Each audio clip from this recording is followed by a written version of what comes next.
Welcome to scientific world. बड़ा mindset, एक सोच वास्तविकता की ओर।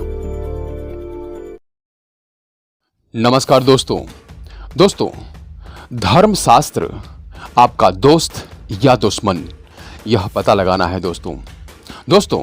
आपके पास ज्ञान बहुत हो सकता है, लेकिन धर्म एक ही होगा, मनुष्यता, जो परिस्थितियों का सही आकलन कर पाने वाला। लेकिन आजकल धर्म ग्रंथों का इन्फ्लुएंस इतना बढ़ गया है कि लोग अपने जीवन में मुसीबत लेने लगे हैं, अच्छी खासी जिंदगी को बर्बाद करने लगे हैं अच्छे से मनुष्य जीवन को समस्याओं में डालने लगे हैं दोस्तों, आपका धर्मशास्त्र बताता है कि आप कितने उलझे हुए और कितने सुलझे हुए व्यक्ति और व्यक्तित्व हैं। जी हां दोस्तों, आइए देखते हैं कि विभिन्न व्यक्तियों पर उनके धर्म ग्रंथों का प्रभाव और अभाव क्या होता है और वो क्या करते हैं अपने धर्म ग्रंथों के अनुसार। जी हां दोस्तों, आइए देखते हैं।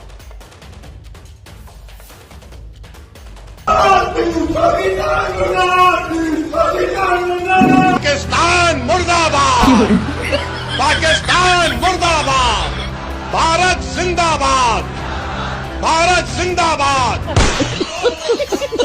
इंसान क्या है? इंसान क्या है? इंसान को अल्लाह ने बनाया है। दुनिया में जितनी भी चीजें सब कुछ का अल्लाह ने बनाया है, तो अल्लाह की तारीफ करो। अल्लाह और अल्लाह वाले ये जिंदा है, बाकी सब मुर्दे कमाने, बाकी सब मुर्दे हैं। और क्या बाकी क्या? अल्लाह वाले जिंदा है, बाकी अल्लाह ने जितनी भी बनाए हैं सब खत्म हो जाएगा एक दिन। जो आया है दुनिया से जाएगा। अल्लाह और अल्लाह वाले जिंदा है, बाकी सब मुर्दे हैं। योगी जी ने फैसला लिया। अरे छोड़ो यार, मेरे ख्याल में हर चीज आप एक घंटे तक दहशतगर्द वहाँ दहशतगर्दी करते रहे, ठीक है। वहां तक 8 लाख फौज में से कोई नहीं आया, और जब आए तो 10 मिनट के ऊपर पाकिस्तान पे इल्ज़ाम लगा दिया। तो आई मीन कि खुद ही ब्लंडर्स मारते रहते हैं, खुद ही लोगों को मरवा देते हैं, फिर उनकी वीडियोस दिखाते हैं कि नहीं वो तो जिंदा है। शहीद अफरीदी ने ऐसा स्टेटमेंट किया है, भारत भी अपने लोगों को मारता है और फिर बाद में हमारे ऊपर नाम देता है। कौन है जी इन्हें? शहीद अफरीदी कौन है इन्हें? नाटक है क्या ये? छोड़ो ना, तुम क्या जोकरों का नाम ले रहे मेरे सामने? छोड़ो ना इन लोगों को, क्या बार उनको कहाँ है चौकीदार? और चौकीदार के बारे में चर्चा ही नहीं हो रही। अब कह रहे हैं हम उनको सबक सिखा देंगे, हम ये कर देंगे, हम वो कर देंगे। पाकिस्तान की धरती से आए थे। अरे भाई, पाकिस्तान की धरती से आए थे, इतनी जल्दी कैसे पता चल गया आपको? और अगर इतनी जल्दी आपको पता चल जाता है तो घटना के पहले क्यों नहीं पता चल गया? तो आज अगर किसी मिलिटेंट ने ये पूछा है तुम्हारा मजहब क्या है, और मजहब पूछ के उसको मार दिया है, तो उसका मतलब है पाकिस्तान स्पॉन्सर्ड मिलिटेंट्स ने आज हमारे इंसानियत पर और हमारी कश्मीरियत पर वार किया है। और शायद यही वजह है कि जम्मू कश्मीर का मुसलमान आज अपने आप से खड़ा हुआ है कि बहुत हो गया। हमने देखा आपको 70-75 साल में आपने हमले किए। जैसे हम कहते हैं जय श्री राम, मुसलमान कहते हैं अल्लाह अकबर। जब कोई मुश्किल में फंस जाता है तो यूजुअली हम लोग अल्लाह अकबर कहते हैं कि जब तकलीफ में मुश्किल में है कि अल्लाह ताला बचाए। तो ये जो लोग इस वक्त सोशल मीडिया पे इस किस्म का जहर फैला रहे हैं, तो मैं तो क्या कह सकती हूँ, मैं कहती हूँ लानत है इन पे, और क्या कह सकती हूँ। पता है आपको आगे बढ़ने से क्या रोक रहा है? ये कोई वर्कलोड नहीं है, ना टाइम की कमी है, ये आपके लिमिटिंग बिलीफ्स हैं जो आपको रोक रहे हैं। वो डाउट्स, वो फियर्स और वो स्टोरीज, कहानियाँ और नैरेटिव्स जो आप अपने मन में अपने आप को सुना रहे हैं। और हम आपको यहाँ पे सिखाएंगे कैसे आप इन लिमिटिंग बिलीफ्स को आइडेंटिफाई करें, उन्हें क्रश करें। You will get the tools ताकि आप अपने माइंड को रीप्रोग्राम कर सकें, and so that you can achieve your results that you deserve. ज्यादातर लोग अपने माइंड को अपने ऊपर कंट्रोल करने देते हैं, जबकि इक्वेशन उल्टी होनी चाहिए। आपका कंट्रोल होना चाहिए अपने माइंड पे, only then you can grow. Excuse या फिर रिजल्ट्स, आज आप तय करें आपको क्या चाहिए। In case you are one, दिखाऊंगा कि कैसे आप न्यूरो लिंग्विस्टिक प्रोग्रामिंग को यूज करके अपने थॉट, इमोशन और फीलिंग को मास्टर कर सकते हैं, अपने इंटरनल वर्ल्ड को कंप्लीटली क्लियर कर सकते हैं, ओवर थिंकिंग के पैटर्न्स को एलिमिनेट कर सकते हैं। तो अगर तो आप अपना हायर सेल्फ क्रिएट करना चाहते हैं और लाइफ में एक अल्टीमेट ब्रेक थ्रू एक्सपीरियंस करना चाहते हैं, तो अपने धर्म शास्त्र को रीडिफाइन करें दोस्तों। नमस्कार दोस्तों, हम जानते हैं कि हर बात द्विअर्थी होता है, यानी हर बात का दो अर्थ होता है। आजकल तो बातों का बतंगड़ बनाने लगे हैं लोग, दो क्या अनेकों अर्थ निकालने लगे हैं लोग। इसी तरह से हमारे शास्त्रों में लिखे हुए शब्दों का अनेक अर्थ होता है। इस दुनिया में विभिन्न प्रकार के शास्त्रों का नतीजा है कि इतने सारे धर्म ग्रंथ पैदा हो गए हैं। इतना शास्त्रों में इतना कंफ्यूजन पैदा हो गया है कि इतने सारे धर्म ग्रंथ पैदा हो गए हैं। दोस्तों, हमें लगता है कि अभी तक धर्म ग्रंथों को पढ़ने से कंफ्यूजन ही कंफ्यूजन पैदा हुआ है। यहां तक कि आइंस्टीन को भी कुछ समझ नहीं आया कि धर्मशास्त्र क्या कह रहे हैं, किस लिए कह रहे हैं, क्यों कह रहे हैं। दोस्तों, अभी तक धर्म ग्रंथों को पढ़ने से कुछ नहीं हुआ है।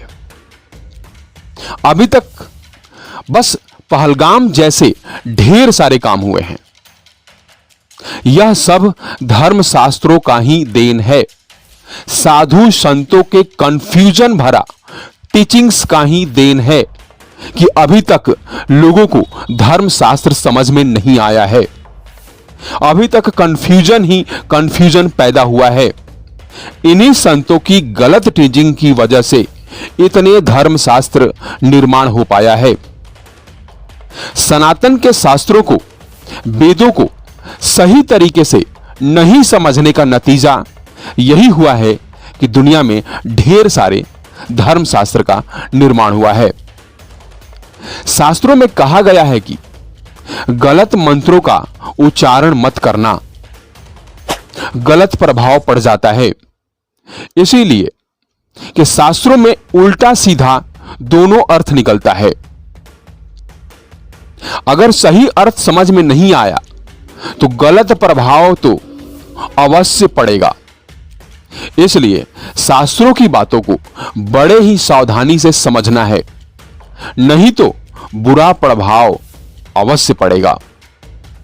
दोस्तों, आपको पता होना चाहिए कि आपको आपका शास्त्र निर्माण करता है और आपको बर्बाद भी करता है। अगर शास्त्रों को सही तरीके से चलाने नहीं आया तो वह शास्त्र आपको आपका दुश्मन है, आपको ही काट डालता है।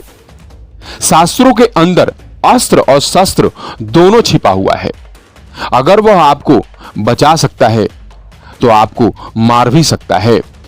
शास्त्रों में दोनों ताकत होता है, क्योंकि शास्त्र द्विअर्थी होता है। पहलगाम अटैक उसी शास्त्रों का देन है, इसी धर्म ग्रंथ का देन है जिसे पढ़कर, जिसे अपनाकर पहलगाम में अटैक किया गया है। इसीलिए दोस्तों, शास्त्रों को बड़े ध्यान से पढ़िए, क्या पढ़ना है, क्या नहीं पढ़ना है।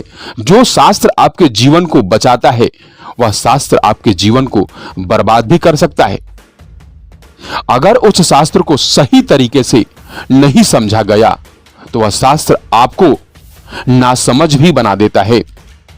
अगर शास्त्र में छिपा विज्ञान को सही तरीके से नहीं लिया गया तो वह विज्ञान आपके लिए अभिशाप भी बन सकता है। इसलिए दोस्तों, इस वीडियो को ज्यादा से ज्यादा शेयर करें कि शास्त्र और धर्म ग्रंथों को गलत तरीके से ना समझें, गलत तरीके से ना पढ़ें, गलत तरीके से अपने जीवन में न अपनाएं। आपका जीवन बर्बाद हो सकता है। अपने शास्त्रों को या किसी भी किताब को पढ़ते हैं तो उसको हल्के में ना लें। वह जीवन को निर्माण करता है, वह आपके अंदर आपका बुनियाद डालता है, जिससे आप सफल भी हो सकते हैं और असफल भी हो सकते हैं। आपको बर्बाद करने वाली बातें भी उसी में लिखी होती है।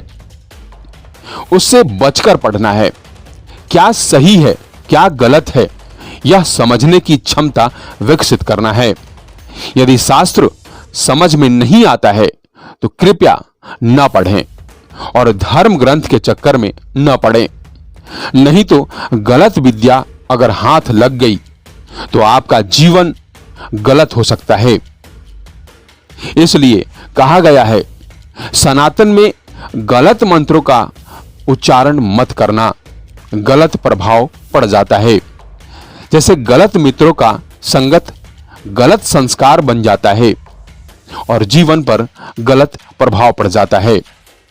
इसलिए सनातन के अर्थों को सही तरीके से समझना है। जय हिंद, जय भारत।